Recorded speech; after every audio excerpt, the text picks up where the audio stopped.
Oh, Mario, you can't be in a Zelda game? Oh, hey, didn't see you there. I'm just playing one of my favorite Zelda games on this here Game Boy Pro 360 Nitro. And you know, that gets me thinking. I should make a list of some of my favorite video games of all time. So, come with me. Can we do the thing? Can we do the thing? Man, can't wait to do the thing.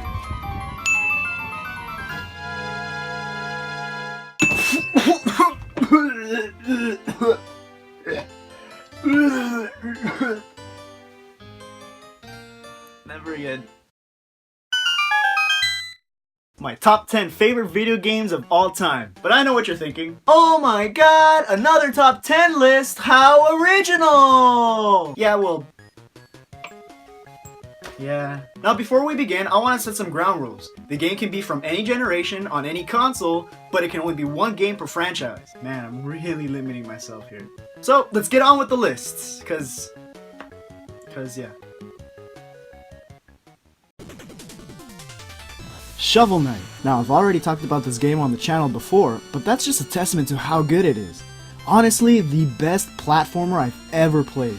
It's so good I bought the game twice, and thanks to a certain bearded guy, I got a hard copy for PlayStation 4 for Christmas. But that's beside the point. It's got great controls and precise hit detection. I love going around collecting gold and spending it on health upgrades and new armor. Speaking of which, each new armor provides some kind of bonus, from less gold drop when you die to more armor. And then the golden armor, which lets you do this. Woo! Yeah! Alright! And the ending is just so great, and it's super satisfying to finally see the ending credits. Yacht Club Games did an excellent job on polishing this amazing 2D side-scroller. I've never really been a hardcore fan of the Dragon Warrior series, but I did really enjoy Dragon Quest VIII. But that's not the game we're talking about, so sorry for dragging that on.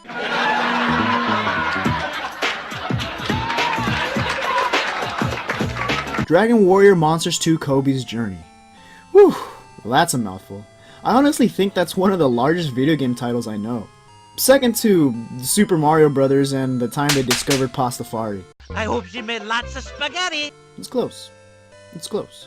The game is a Pokemon or monster collecting style game, where you take control of Kobe, a boy from a family of monster breeders who moved to the island of Great Lock. From there we set out on a journey to prevent the island from sinking, all the while collecting monsters and breeding new ones.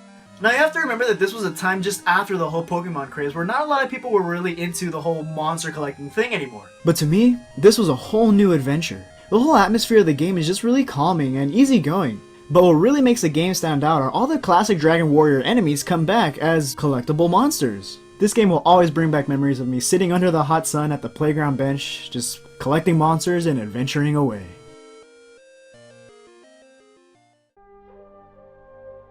The Elder Scrolls. More specifically, The Elder Scrolls V, Skyrim.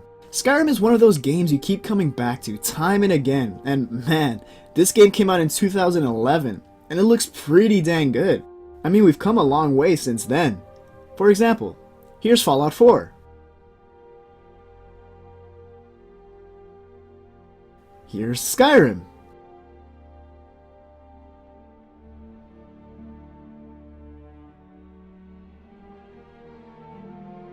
I can't tell the difference. But the thing I love most about Skyrim is it nails the high fantasy vibe. I love games like Dragon Age and The Witcher, but Skyrim has the snowy atmosphere that makes the misty mountains from The Hobbit blush. And I don't think there's a game out there that better exemplifies the feeling of adventure or mystery. Oh yeah, that's my song. This is it. I'm a guy hunting deer, killing wolves, crafting gear. My sword sucks, look at my beard, cause I can't grow one in real life. So whenever I feel like playing some random game, I always come back to Skyrim because it has such great replayability. One day I could be playing as a Khajiit casting spells, or like more recently, I just created a Nord. The possibilities in this game are endless, and the different branches you can take for specializing a skill, it's immense. And that's why Skyrim will always be one of my favorite games.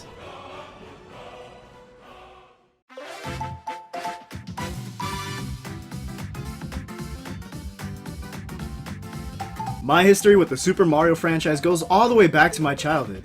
I mean, whose doesn't?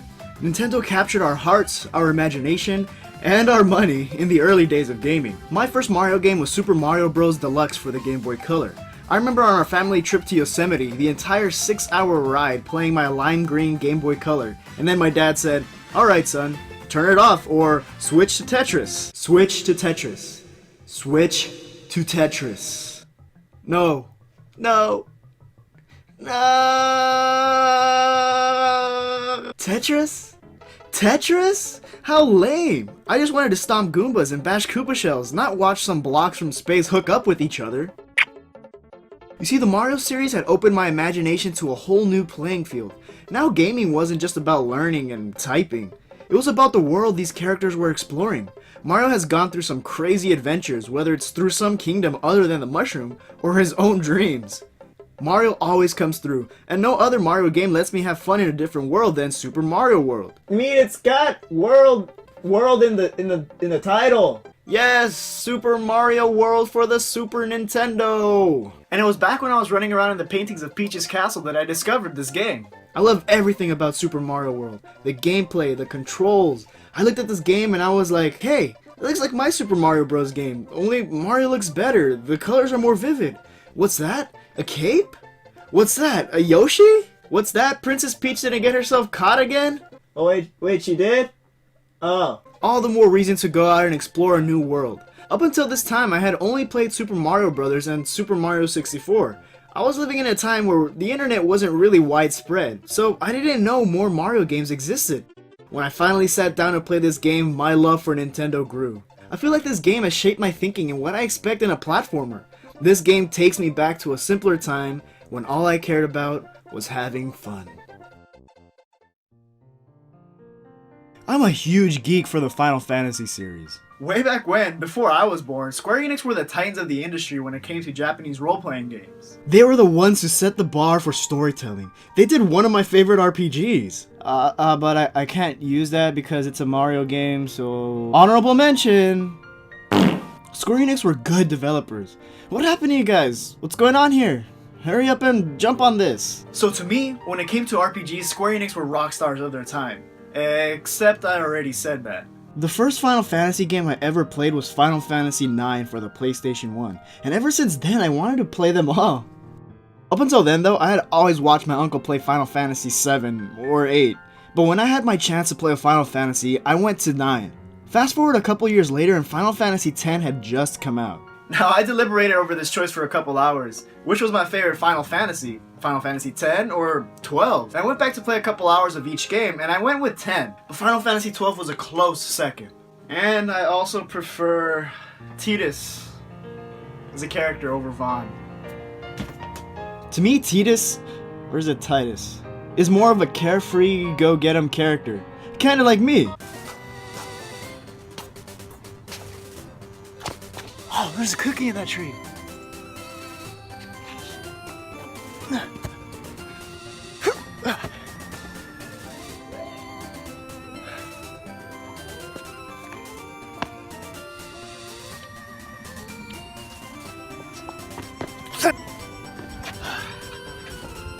It's also the Final Fantasy I've bought multiple times. I didn't get my hands on Final Fantasy X until years after its release, and I found a copy at my grandma's house. Yeah, my grandma's house. Dang, Grandma, I didn't know you were such a hardcore gamer. I later found out it was my cousin's copy, but I took it home and played it anyways. So anyway, Square Enix's biggest IP has always been Final Fantasy. And guess what? I loved it. The graphics were way better, the return of the turn-based battles without active time battle, which even now I'm not a big fan of, and the characters. The characters are also unique and memorable. I also bought the HD version because maybe they fixed the one infamous scene. Come on, show me. No. Come on, man. Tidus, dude, control yourself. Please. No, don't do it. Please.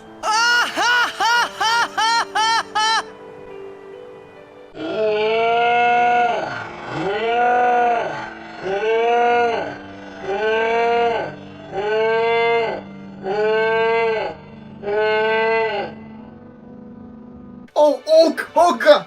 Oh, they just made it easier to see! Oh! But even with all the flaws, this game...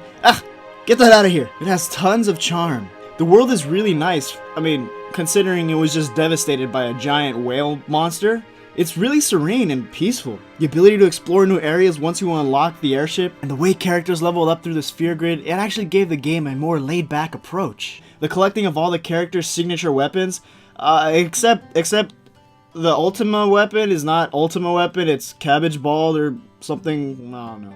And I will always remember my days being anxious to come back home from school to just play some Final Fantasy X.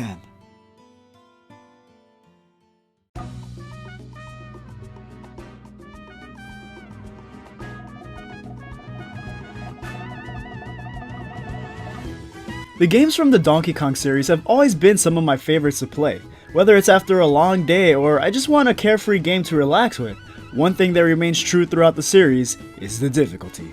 Oh my gosh, these games are super tough, and I've already talked about the difficulty of these games before. Previously on the 2Stronkk Show. But there was one level that I could not pass when I was younger. It was all because of those barrels. Back in the 3rd grade, you would find me playing Donkey Kong Country on the Game Boy Color. So it's only natural I progressed to the Super Nintendo version. And I couldn't tell you why, but games that take place in tropical settings have always appealed to me. I don't know what it is. The open air, the cozy feeling. Something about jungles have always made me feel that they make perfect settings for a video game adventure. But what else can I say about Donkey Kong Country? The music was composed by David Weiss and was developed by Rare. Oh, Rare? What happened? Anything you put out was the game to set the standard. But oh well. At least I still have the memories of the good times.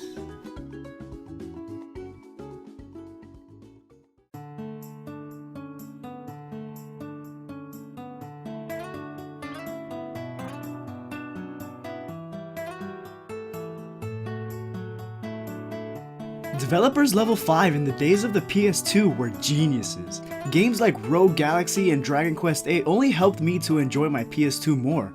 Sure, I enjoyed games like Kingdom Hearts 2, Star Ocean, or Metal Gear Solid 3, but no other games entranced me like the Dark Cloud games. Dark Cloud had great mechanics, great music, and a fun story, but Level 5 took those foundations and built an amazing game in Dark Cloud 2. I remember it was my uncle who introduced the series to me. He would tell me stories about his adventures in the worlds of Dark Cloud 2, that it was about time traveling, inventing, exploring, and rebuilding a new world. I was so enthralled with this game. The graphics, the music. Fun fact, Dark Cloud 2 has my favorite video game soundtrack of all time. You play as Maximilian, a wealthy young inventor on a quest to see the outside world. To me, I felt this was really unique because most protagonists aren't born of nobility, aren't rich or wealthy. And to play as a character who has everything given to him at the beginning and willingly gives it all up for adventure, and also he's looking for his mother, so whatever. Along the way you meet new characters, invent new things, travel through time, and help rebuild the world. The battle system is more fluid. Now characters battle with a melee weapon and a ranged weapon. Synthesizing is more streamlined. And oh yeah, voice acting. Haha, ta-da! Check this out. I got a ticket for Flotsam Circus Troupe. Oh. He sounds familiar. According to legend, the true master lives in the mountains on the other side of the world. When I finally got my own copy, it's all I would think about, all I could talk about. I still have the strategy guide a buddy of mine had given to me back in junior high. I would walk around my junior high school campus taking pictures of fire hydrants and support beams to get ideas for inventions. I was a weird kid. Not so much anymore though. The inventing system is kinda cool too. You take pictures of objects in the world, and if it's a worthwhile find, you can add it to your idea book. Use those pictures to come up with an idea, and bam! You now have a recipe to build your invention. And this game affected me so much that I wanted to become an inventor by trade. How about we invent a new game? Fun fact, I had a little crush on Monica when I was younger. I was a weird kid. It also had the best side quests. There was fish racing, costume collecting, and even a golf-like minigame after each dungeon called Sfida. All in all, Dark Cloud 2 and Level 5 have helped me enjoy the era of the PS2 a lot more.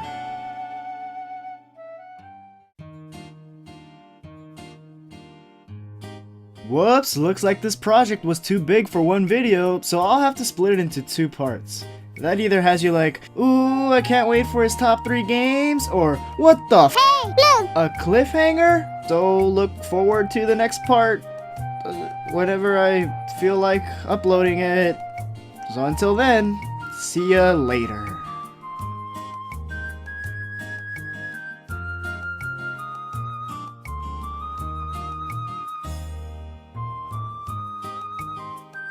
Oh, you still here?